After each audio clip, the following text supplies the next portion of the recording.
हे दोस्तों, मेरा नाम है निदय खंडेलवाल। स्वागत है आपका बुक स्टॉक में। Habit 5 says seek first to understand then to be understood. मतलब कि आप पहले दूसरों को समझने की कोशिश करिए, उसके बाद ही लोग आपको समझने की कोशिश कर पाएंगे, लोग तभी आपको समझ पाएंगे। तो अगर आप चाहते हैं कि आप लोगों को बेहतर समझ पाए तो आपको लोगों को सुनना पड़ेगा। और वो सुनना भी कोई ऐसा वैसा नहीं, मोस्टली लोग तो बस इसलिए सुनते हैं उन्हें रिप्लाई देना है, अपना भाषण झाड़ना है, अपनी एडवाइस देनी है। ऑथर यहाँ बोलते हैं कि आप एम्पैथेटिक लिसनिंग को अप्लाई करिए। एम्पैथेटिक लिसनिंग मतलब कि आप जब सुन रहे हैं सामने वाले को तो पूरे अटेंशन के साथ तो सुने ही, बट सामने वाले का जो स्टैंड पॉइंट है, सामने वाले का जो पर्सपेक्टिव है और जो सामने वाले का नजरिया है, उससे सामने वाले की फीलिंग्स, सामने वाले की इमोशंस, उनको समझने की कोशिश करिए। और अगर आप सामने वाले को और भी बेहतर समझना चाहते हो तो सबसे पहले आपको एक अंदर से एक अच्छी सी डिजायर पैदा करनी पड़ेगी सामने वाले को सुनने के लिए। ऑथर यहाँ कहते हैं कि जो अगर आप अपने बच्चों को अच्छा ट्रेन करना चाहते हैं, अच्छा पेरेंट बनना चाहते हैं, तो आप अपने बच्चों की फीलिंग्स को समझने लग जाए, उनके स्टैंड पॉइंट से सोचने लग जाए, उनके नजरिए से सोचने लग जाए। आप अपने फैमिली मेंबर्स के साथ अप्लाई करने लग जाए। जब भी आप उनके साथ बैठे तो अपनी एडवाइस या भाषण मत झाड़िए, ज़्यादा रिप्लाईज मत दीजिए। आप सिर्फ ऑब्जर्व करिए, उनकी फीलिंग्स को समझने की कोशिश करिए, उनके इमोशंस को समझने की कोशिश करिए। ऑथर यहाँ पर एक एग्जांपल देते हैं। सपोज मान लीजिए आपको ढंग से दिख नहीं रहा और आप किसी चश्मे वाले के पास जाते हैं कि बोलते हैं कि मुझे एक चश्मा दीजिए जिससे मुझे दिखने लग जाए, और वो आपको अपना चश्मा पहनाते हैं और आप बोलते हो कि अब तो मुझे और भी ज़्यादा ब्लर दिख रहा है इस चश्मे को पहनने के बाद। वो बोलते हैं नहीं, आप कोशिश करो, आप में कोई प्रॉब्लम है, आप और ढंग से देखो, पॉजिटिव सोचो, पॉजिटिव सोचो।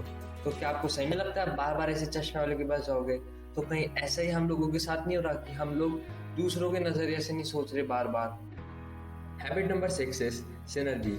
तो सिनर्जी हमें टीम स्पिरिट के लिए मोटिवेट करती है। दो आदमी जो आम का पेड़ पे चढ़ने की कोशिश कर रहे हैं अलग अलग जगह से, और वो नहीं तोड़ पा रहे, बट वो एक दूसरे के ऊपर चढ़ के बहुत इजीली तोड़ पाते हैं। तो मतलब जब हम टीम में काम करते हैं तो हमारी जो एनर्जी, जो हमारी ग्रोथ है, वो कई टाइम्स मल्टीप्लाई हो जाती है, 2-3 हज़ारों गुना बढ़ जाती है। ऑथर यहाँ पर एक एग्जाम्पल देते हैं। एक वाइफ थी, वो अपने मदर के घर पे जाना चाहती थी। मतलब वेकेशंस का टाइम था, उन लोगों ने बहुत सालों बाद वेकेशन प्लान करी थी। बट जो हस्बैंड और उसके चिल्ड्रन थे वो फिशिंग पे जाना चाहते थे, ट्रिप एंजॉय करने के लिए, और वो उनके दादी के घर पे नहीं जाना चाहते थे।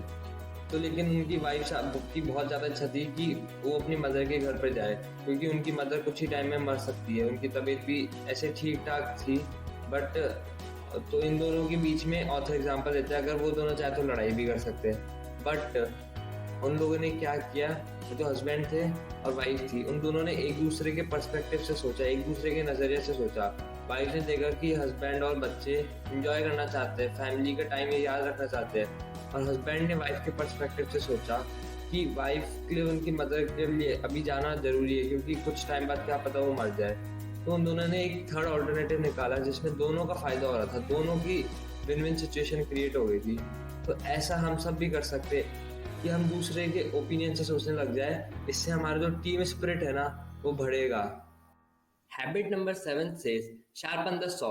आप इमेजिन करिए एक वुड कटर काट रहा है वुड, और एक दूसरा पर्सन जाता है उसके पास और पूछता है आप कितने घंटे से वुड काट रहे हो? तो वो रिप्लाई देता है कि मैं 6 घंटे से भी ज़्यादा समय से वुड काट रहा हूँ। तो फिर जो दूसरा पर्सन होता है वो बोलता है कि आप अपना जो एक्स है, जो सॉ है, उसे शार्प क्यों नहीं कर रहे? इससे जो पेड़ है वो जल्दी भी कटेगा और कम टाइम भी लगेगा और आपकी स्पीड इंक्रीज हो जाएगी।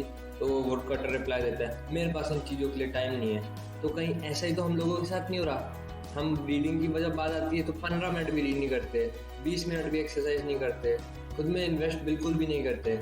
ऑथर इनमें 4 डायमेंशन बताते हैं जो हर इंसान को करना चाहिए। फिजिकल डायमेंशन, जिसमें एक्सरसाइज और अच्छे खाने की बात करते हैं। सेकंड आता है स्पिरिचुअल डायमेंशन, जिसमें ऑथर कहते हैं कि हमें मेडिटेशन करना चाहिए। थर्ड आता है मेंटल डायमेंशन, जिसमें ऑथर कहते हैं कि हमें लर्निंग करनी चाहिए, रीडिंग करनी चाहिए। जितना हम रीड करेंगे उतना ही हम ग्रो करेंगे। सबसे अच्छी लर्निंग का वे है रीडिंग। तो ऑथर कहते हैं इन तीनों का मिला के कम से कम मिनिमम हर दिन हमें 1 घंटा तो खुद में इन्वेस्ट करना चाहिए। और 4th डायमेंशन आता है सोशल डायमेंशन। ऑथर कहते हैं हफ्ते में कुछ घंटे या कुछ देर हमें ऐसा टाइम स्पेंड करना चाहिए जिसमें हम दूसरों के लिए कुछ करें, ह्यूमैनिटी के लिए कुछ अच्छा करें, ह्यूमैनिटी को सेल्फलेसली सर्व करें।